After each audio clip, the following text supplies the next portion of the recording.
Alors bonjour à toutes et à tous. Aujourd'hui, on va parler des vecteurs viraux. Alors les vecteurs viraux, ce sont des virus qu'on va utiliser comme véhicule pour amener de l'ADN ou de l'ARN dans une cellule. Alors on va donner des exemples et on va commencer par les adénovirus. Les adénovirus sont des virus à ADN double brin avec un grand génome, 35 kilobases. Ils sont non intégratifs, donc ils n'insèrent pas leur génome dans le génome de la cellule hôte. Il existe de nombreux sérotypes, on verra que ce sera utile pour le design de vaccins, et ces infections sont généralement bénies.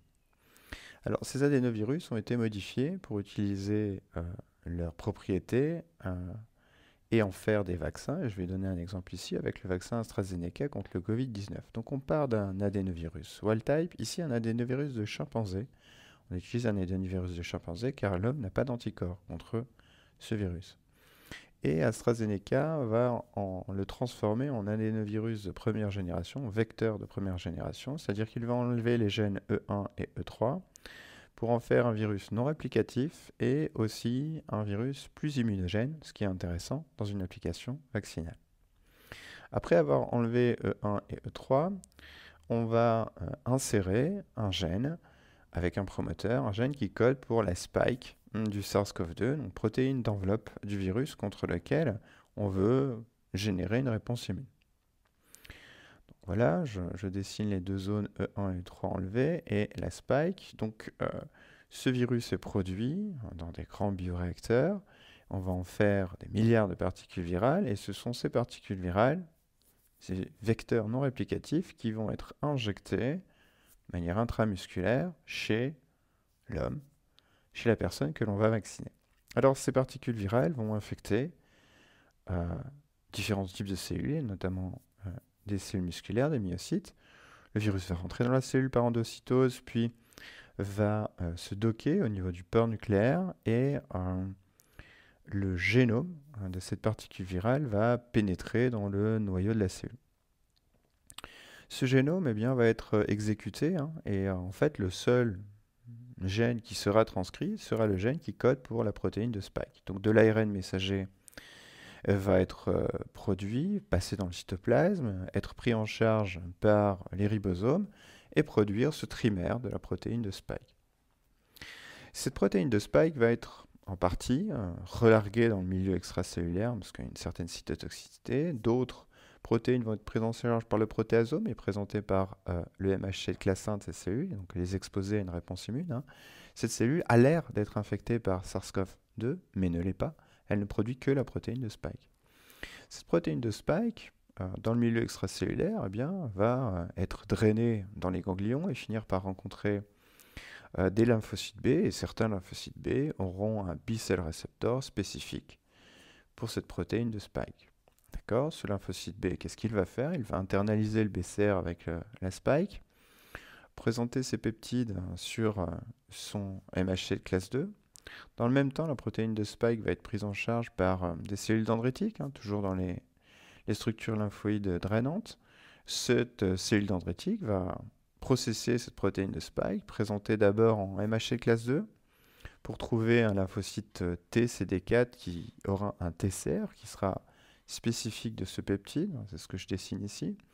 Donc ce lymphocyte TCD4 va être activé et puis il va jouer un rôle important parce que il va à son tour permettre l'activation du lymphocyte B. Donc le lymphocyte B obtient l'autorisation d'évoluer, de se différencier en plasmocyte et ainsi de produire des anticorps. On a donc des anticorps contre la protéine de spike, des anticorps neutralisants contre le virus. C'est extrêmement intéressant euh, dans le but de vacciner. Alors, le lymphocyte TCD4 va aussi permettre à l'APC de cross-présenter, présenter le peptide de la protéine de spike sur son MHL classe 1 et d'éduquer une autre famille de lymphocytes T, le lymphocyte TCD8.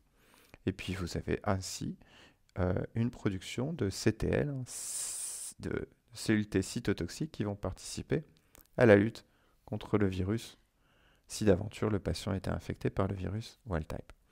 Alors, ces vaccins, ils rencontrent deux problèmes. Le premier problème, c'est l'immunité contre le vecteur, donc contre les protéines de capsid du vecteur, et le VITT, une thrombocytopénie induite par le vecteur. Donc, c'est très rare, mais cela pose de graves problèmes. On a vu ça au cours. Pardon. Ici, on va parler maintenant d'une autre famille de vecteurs, hein, des AAV, donc petit ADN simple bras, un petit génome, 5 kb, donc ça c'est assez difficile, c'est assez petit.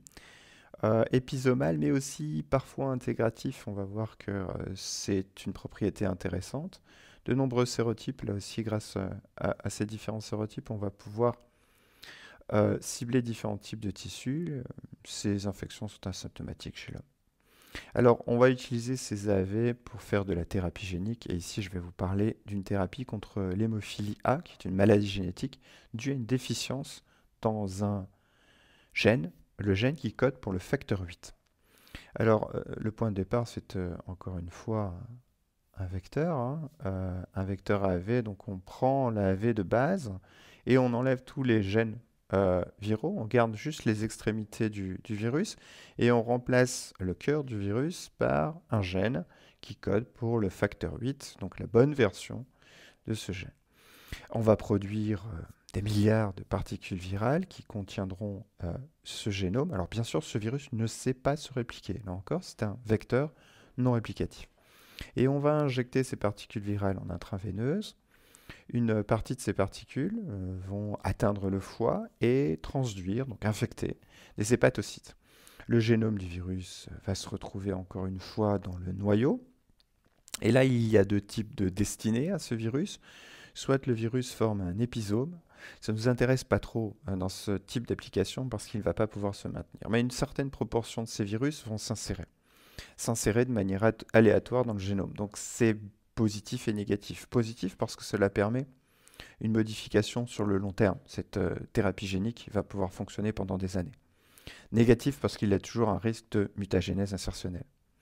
Donc, le gène qui code pour le facteur 8 va être transcrit, l'ARN messager va passer dans le cytoplasme et la protéine facteur 8 va être produite et corriger cette déficience et littéralement donc, guérir cette hémophilie sur le long terme.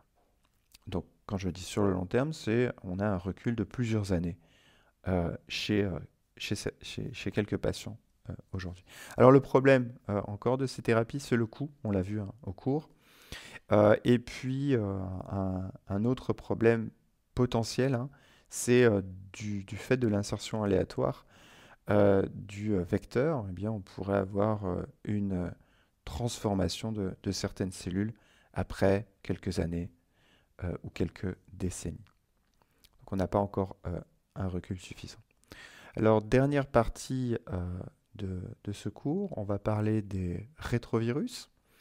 Les rétrovirus sont aussi utilisés comme vecteurs. Ce sont des virus à ARN simple brin. Hein. Le génome fait 10 kb, donc là, il y a quand même assez de place pour introduire un transgène. Et leur propriété principale, c'est qu'ils sont intégratifs, donc ils vont insérer leur génome dans la cellule cible, la cellule de l'autre.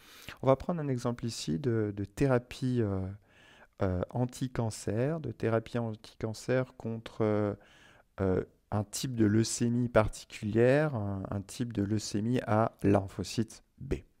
D'accord ? Alors, le point de départ, c'est toujours et encore un rétrovirus. Et donc, ce que je vous dessine ici, c'est le génome, le schéma du génome d'un rétrovirus, caractérisé par deux séquences au début et à la fin qu'on appelle LTR, Long Terminal Repeat. Ce sont les promoteurs du virus et ce sont aussi des séquences impliquées dans le mécanisme de reverse inscription. Donc pour faire le vecteur, eh bien, on va juste garder les LTR. On va enlever tous les gènes de structure, GAG, POL, ENV et la région X, on supprime.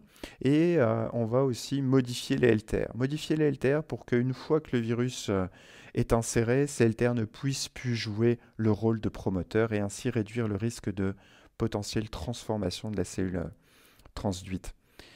Ces vecteurs, on les appelle du coup SIN pour Self-Inactivating parce que quand ils sont insérés, les LTR ne sont plus actifs. Okay, donc on remplace tous les gènes viraux par, ici, dans cet exemple-ci, un gène qu'on appelle CAR pour chiméric antigène réceptor. Je vais vous expliquer dans quelques minutes ce que veut dire cet acronyme. Mais donc c'est une protéine qui va se retrouver à la surface de la cellule et qui va reconnaître un antigène. On va pouvoir le dessiner pour reconnaître différents types d'antigènes et qui va transduire un signal à la cellule modifiée pour qu'elle puisse agir. Et ici, vous allez voir que la cellule modifiée, c'est un lymphocyte T, et pour qu'elle puisse devenir cytotoxique. Bon, alors le point de départ, eh bien, c'est la production de ces particules virales. Ces particules virales sont produites en laboratoire. Je vous les dessine ici, hein, donc les deux brins d'ARN simple brin dans la capside de ce lentivirus. C'est un virus enveloppé.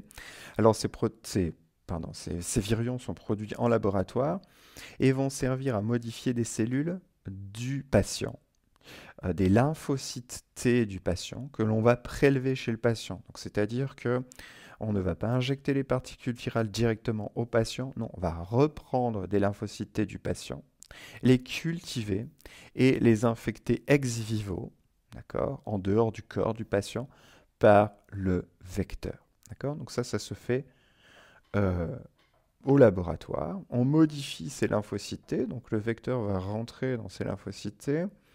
Vous vous souvenez, c'est un rétrovirus, donc la capside, en fait, va être le siège d'une réaction qu'on appelle la reverse transcription. Reverse transcription au cours de laquelle le génome passe de l'état ARN simple brin à état ADN double brin et reconstruit les LTR. D'accord? Donc ce génome va rentrer ensuite dans le noyau de la cellule hôte et s'insérer grâce à une protéine virale qui s'appelle l'intégrase. D'accord? Donc on va retrouver dans ce noyau le génome avec les deux LTR qui ne fonctionnent plus. C'est à dessein, hein, pour éviter la transcription des gènes qui se retrouveraient de part et d'autre du virus, ne sera transcrit que le chimérique antigène récepteur. D'accord? Donc je dessine ici son ARN messager. D'accord? Son ARN messager va se retrouver dans le cytoplasme. Et puis ce que je vous dessine ici en bleu, hein, c'est bien le génome de la cellule. Donc ce vecteur s'insère dans le génome de manière plus ou moins aléatoire dans ce génome. Alors, l'ARN messager, bien sûr, va être traduit et va former ce qu'on appelle le CAR, chimérique antigène récepteur. Le chimérique antigène récepteur est composé de deux parties. Une partie extracellulaire qui va reconnaître un antigène, ici le CD20, et une partie intracellulaire très importante qui va permettre la transduction du signal une fois que le CAR aura reconnu le CD20. Alors, on passe à une deuxième étape ici, hein. Ces cellules, après avoir été modifiées ex vivo, sont réinjectées chez le patient. D'accord? Donc on est in vivo maintenant. On réinjecte ces cellules modifiées. Et ces cellules modifiées, eh bien, elles vont s'attaquer. S'attaquer à qui? Au lymphocyte B, et au lymphocyte B leucémique. Donc ils vont en fait détruire tous les lymphocytes B du patient. Comment vont-ils les détruire? Eh bien, en reconnaissant le CD20. Le CD20 est un cluster de différenciation exprimé par les lymphocytes B et notamment les lymphocytes B leucémiques. Donc cette association entre le CD20 et le CAR, chimérique antigène récepteur, va générer un signal, plusieurs signaux même. Des signaux qui mimiquent l'engagement du TCR et des molécules de co-stimulation. Et cela va générer une réponse sur le lymphocyte T modifié. Donc c'est comme si le lymphocyte T reconnaissait une cellule qui exprimerait un antigène spécifique de son TCR.